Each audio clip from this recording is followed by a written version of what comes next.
Guillermina Bobéen, Guillermina Bobéen, Bobe Kwaku Bogolo, Guillermina Bobéen, ah, ma cloche on a bois failli.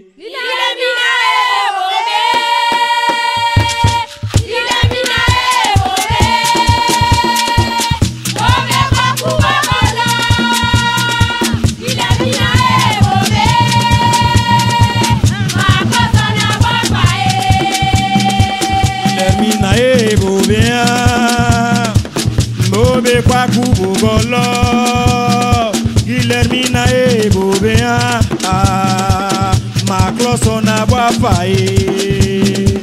Guillermina Bobéen, Guillermina Bobéen, Bobe Kwaku Bogolo, Guillermina Bobéen, ma cloche on a bois failli. Ola kun flaku boku mais c'est beau. Ola kun flaku boku mais c'est bon. Boba te fait tout fada moi. Ou ma sapiche cadeau. On a mais c'est failli. Guillermina Bobéen, Guillermina Bobéen, Bobe Kwaku Bogolo, Guillermina Bobéen, ma cloche on a bois failli. Boto ma vega toca Boto ma vega toca Papa do China, pado flan na wo. Guillermina Bobéen, Guillermina Bobéen, Bobe Kwaku Bogolo, Guillermina Bobéen, ma cloche on a bois failli. Boto ma vega toca Guilherme. Boto ma vega toca Papa do China, pado flan na wo. Guillermina Bobéen, Guillermina Bobéen, Bobe Kwaku Bogolo, Guillermina Bobéen, ma cloche on a bois failli.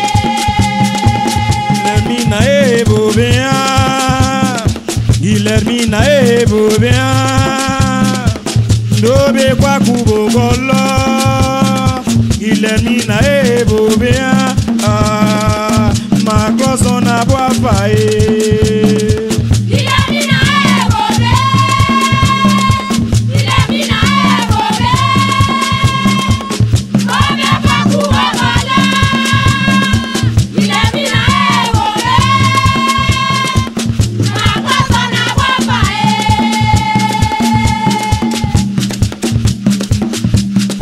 Que colo cloche Guillermina. Hey, flakubo, bona kujiva. Lança piscado, que só piscado te Guillermina. Guillermina Bobéen, Bobe Kwaku Bogolo, Guillermina Bobéen, ah, ma cloche on a bois failli. Guillermina Bobéen, Guillermina Bobéen, Bobe Kwaku Bogolo, Guillermina Bobéen, ma cloche on a bois failli. Ola kun flaku boku mais c'est beau. Ola kun flaku boku mais c'est bon. Boba te fait tout fada moi. Ou ma sapiche cadeau. On a mais c'est fao. Guillermina Bobéen, Guillermina Bobéen, Bobe Kwaku Bogolo, Guillermina Bobéen, ma cloche on a bois failli. Boto ma bega toca Boto ma bega toca Papa do China, pado flan na wo. Guillermina Bobéen, Guillermina Bobéen, Bobe Kwaku Bogolo, Guillermina Bobéen, ma cloche on a bois failli. toca Oto mabega toka Pavado shina vado plana wo Ilamina Ilamina